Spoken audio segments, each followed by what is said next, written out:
light.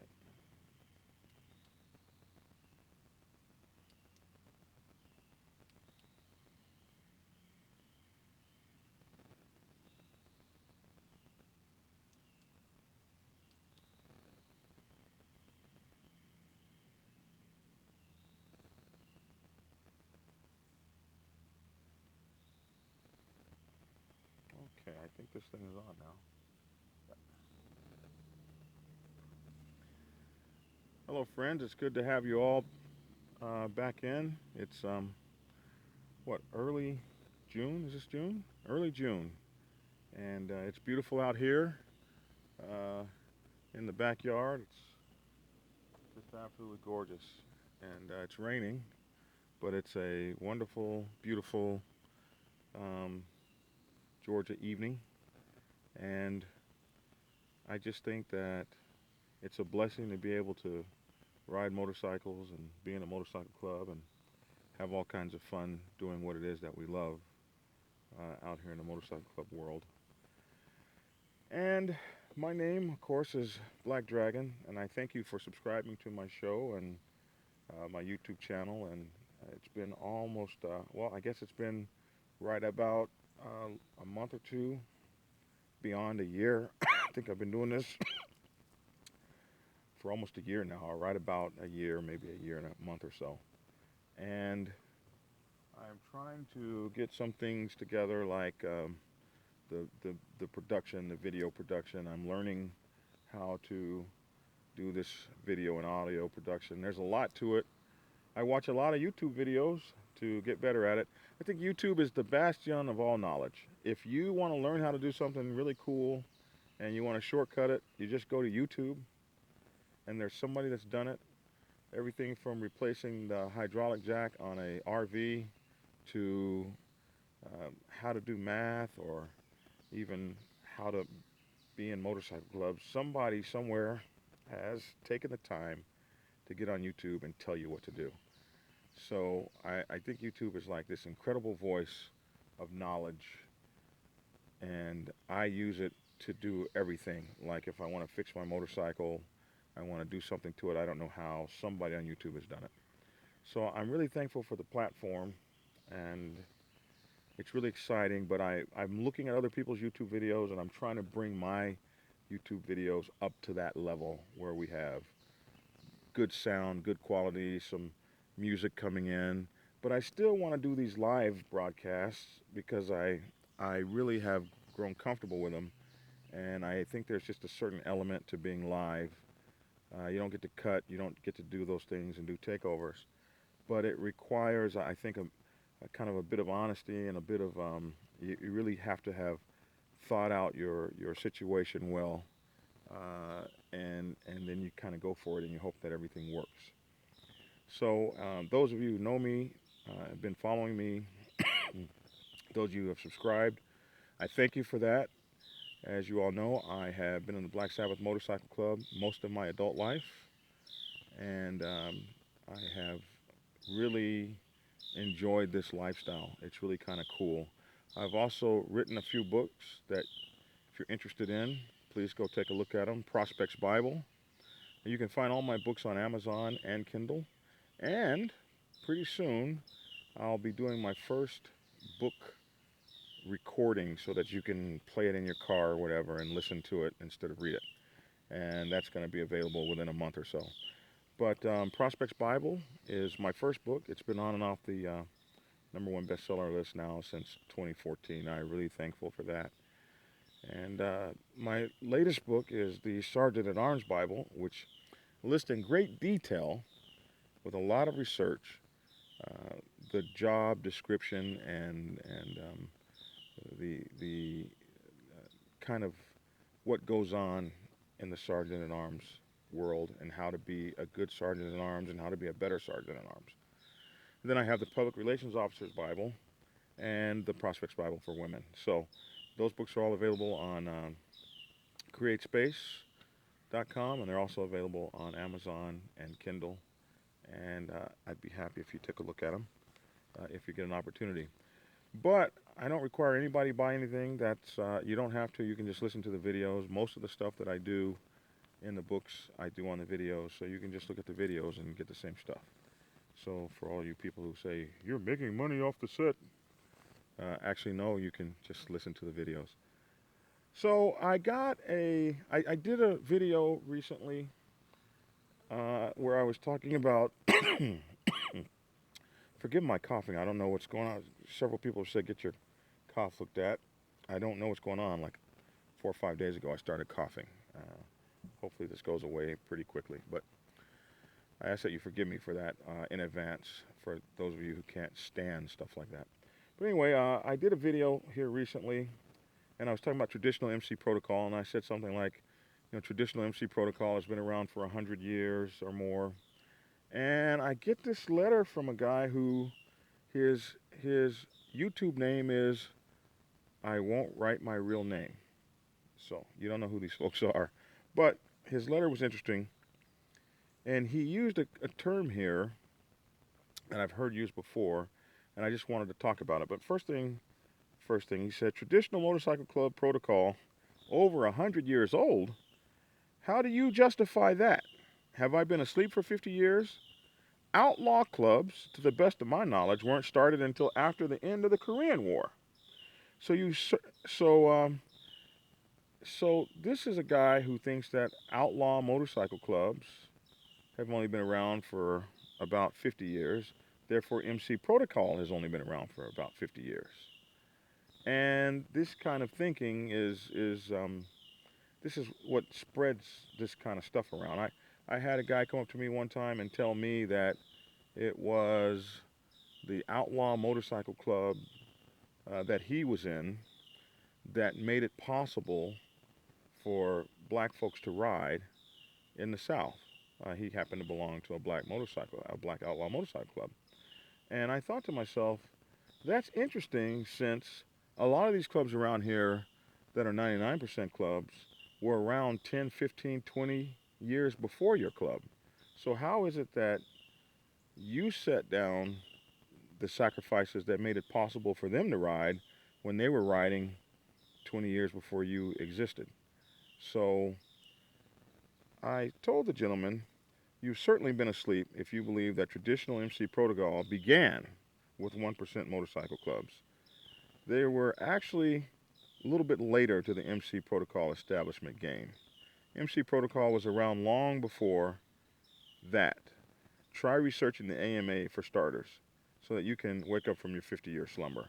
The AMA came from another motorcycle club association that was around in the late 1800s to the early 1900s. In 1924, it handed its membership list over to the AMA, which was then founded. And the AMA was the sanctioning body of all MC protocol races, biker events in that time. So yes, I think that makes traditional MC protocol over 100 years old. So I just wanted to answer that, and that brought up this idea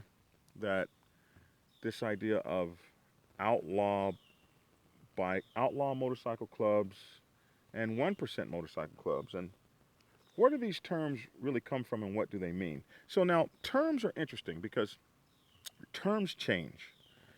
Like cool used to mean something a little bit less temperature than cold, or maybe a little bit warmer than cold. So if you were cool, you're getting cool, not quite cold yet, but a little uncomfortable, you're cool. And then you got cold, and then it was freezing outside. And now cool, and then later on, cool became a different meaning. It meant that you were hip and you were in, and you were really cool. So words can have meaning. So obviously the word outlaw has morphed into a different meaning in these days and times. But when you change the meanings of terms, you also change the meaning, or you can be in jeopardy or in danger of changing the meaning of history. For instance, when the new housing secretary came to a school and said something like, black slaves were immigrants to America. And that change in that term is so dangerous, because an immigrant is someone who comes voluntarily to a country to come there and immigrate to that country and become part of the fabric, and a slave comes in an entirely different way. So change in the meaning of words um, can be a good thing, but there's also a danger that you lose the history and you lose the meaning of a word when you change it. And sometimes people change words on purpose for that very reason. So we have to be careful when words change on us that we don't lose the understanding of what words meant, especially when you're talking African American motorcycle clubs in America. So you think of the term outlaw and what did it really mean before it came to its meaning that it has today. There is a difference, or there was a difference, or there can be thought of a difference between what was traditionally an outlaw motorcycle club and what is a 1% dominant motorcycle club. The difference is not so not so much today. Today they've come to kind of mean one and the same, but it wasn't always that way. So you have to go back to early America in the 1920s and what outlaw motorcycle club meant. And outlaw motorcycle club was a term that was used long before one percenter. One percenter was not a term that came into existence until the Hollister riot, until after the so-called Hollister riot that happened in 1924. And this happened with the Booze Fighters Motorcycle Club. And I did a video about this called How to Run a Motorcycle Club Day to Day, where we looked at the venerable booze fighters and we looked at something that was really cool, and that was their first set of bylaws. And we talked about how those bylaws worked and how young motorcycle clubs that were just getting into the game should probably operate as the way those guys did in 1947. But we talked for a few minutes about the way that the whole 1% nomenclature came about and how it was thrust upon America with this sort of fake Hollister riot that was staged by a news crew. But the term outlaw happened long before that. And outlaw was a term. So let's go back to 1924 and the AMA. And the AMA was like this organization, the American Motorcyclists Association, that was in charge of everything. Biker races, the gypsy runs, the mountain climbs, all these get-togethers and motorcycle clubs. They blessed motorcycle clubs, that sort of thing. That all was happening back then. But it was a white-only event. It was reserved for Caucasians only. And so if you weren't Caucasian, you couldn't get in the AMA. Or if you were a motorcycle club that accepted non-Caucasians, African Americans, black folks, Indians, Mexicans, anything that was non-white, you couldn't get in the AMA, and therefore you were considered to be an outlaw motorcycle club. Not a motorcycle club that was not law-abiding or non-law-abiding, but an outlaw motorcycle club in that you were outlawed by the AMA and couldn't belong to the AMA. You fell outside of the AMA laws. And so you can imagine now that almost every black motorcycle club in America was an outlaw motorcycle club, or by that definition, still is. And it wasn't until the AMA started accepting blacks that African Americans could now assimilate and become an AMA blessed motorcycle club. So we're going to take this from Wikipedia. We'll read this to you. And this cites the complete story, kind of, with citations that you can go and read and find out for yourself, and you can go look up the references. So the AMA was a whites-only organization from its inception in 1924 until the 1950s, not allowing African Americans to join for its first 30 years of existence. And it gives a citation 3 that you can go and look up where that came from. prior to the acceptance of black members, the term Outlaw Motorcycle Club could refer to either a white counterculture biker club that was uninterested in what they called square events and competitions. These were the things that the AMA ran. So white clubs that weren't interested in that and didn't even feel like being bothered with that were called outlaw motorcycle clubs. Or else a club that accepted non-white members and was therefore not allowed to participate in the AMA. In the 1920s and 1930s, however, a black hill climbing racer, William B. Johnson, evaded the whites-only restriction and obtained an AMA membership card, which allowed him to compete around the northeastern United States, not the South, but the northeastern United States, and he became perhaps the first black AMA member. Now, in 1995, then AMA president Ed Youngblood said, excuse me, Ed Youngblood said that as a consequence of this racist policy that went from 1924 into the 1950s, as a consequence of that racist policy, blacks continued to be underrepresented in AMA events for decades after the segregationist policy was rescinded. So even though they rescinded it in the 50s, for decades following, all the way up until like 1995, there still was this idea that blacks weren't part of the AMA.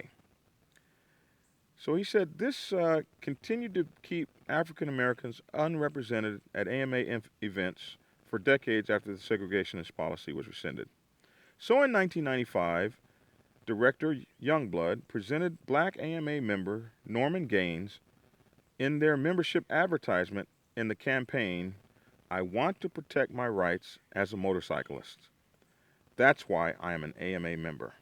So in 1995, they started aggressively pursuing African American involvement in both the AMA member magazine and Motorcyclist magazine.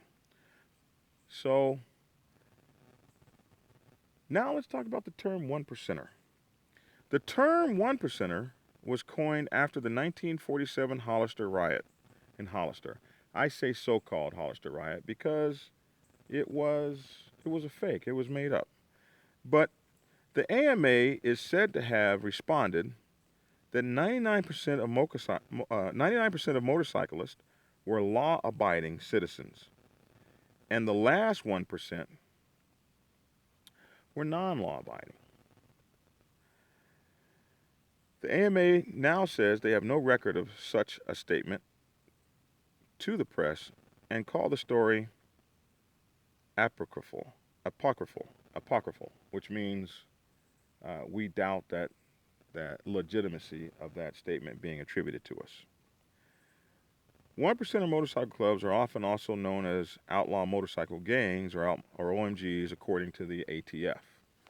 So the idea of 1%ers and being non-law abiding, that didn't come until 1947. The idea of outlaw motorcycle clubs were motorcycle clubs that didn't jive with the AMA. That was the difference, and that was the nomenclature. Now, what does that mean today? Well, in today's environment, a lot of times the term is used as one and the same. But it's good to know history and what things really mean and where things really come from, so that when someone tries to give you a line or tries to lead you down a line that doesn't really jive with history and true facts, you know the truth. Whether or not you have to say anything about it is up to you. But at least you know the truth and you know what's going on and you know history and you know where things come from. So that is kind of like the history of that. And you can go to the AMA website, you can go to the Wikipedia, you can go to magazines and books. There's a whole list of about 20 or 30 citations in this article that allow you to go back into 1924 and look at things and how they happened and what really was going on, and look up some of these incredible guys that got to ride in the motorcycle world and rode with the AMA, even though it was against the rules for black folks to participate. So anyway, that's my take on it. And my 20 minutes, I'm trying to cut my videos down so that they're not so long. I kind of want to get down to 10-minute videos. We'll see what happens. I'm long-winded. Anyway, thanks for tuning in. Really appreciated having you. And I just wanted to tell you the historical difference between Outlaw Motorcycle Clubs and 1% Motorcycle Clubs, when they came about, what they originally meant, and how that shaped history, and how things kind of came about to today. I'm Black Dragon. Thanks for tuning in, and get skinny.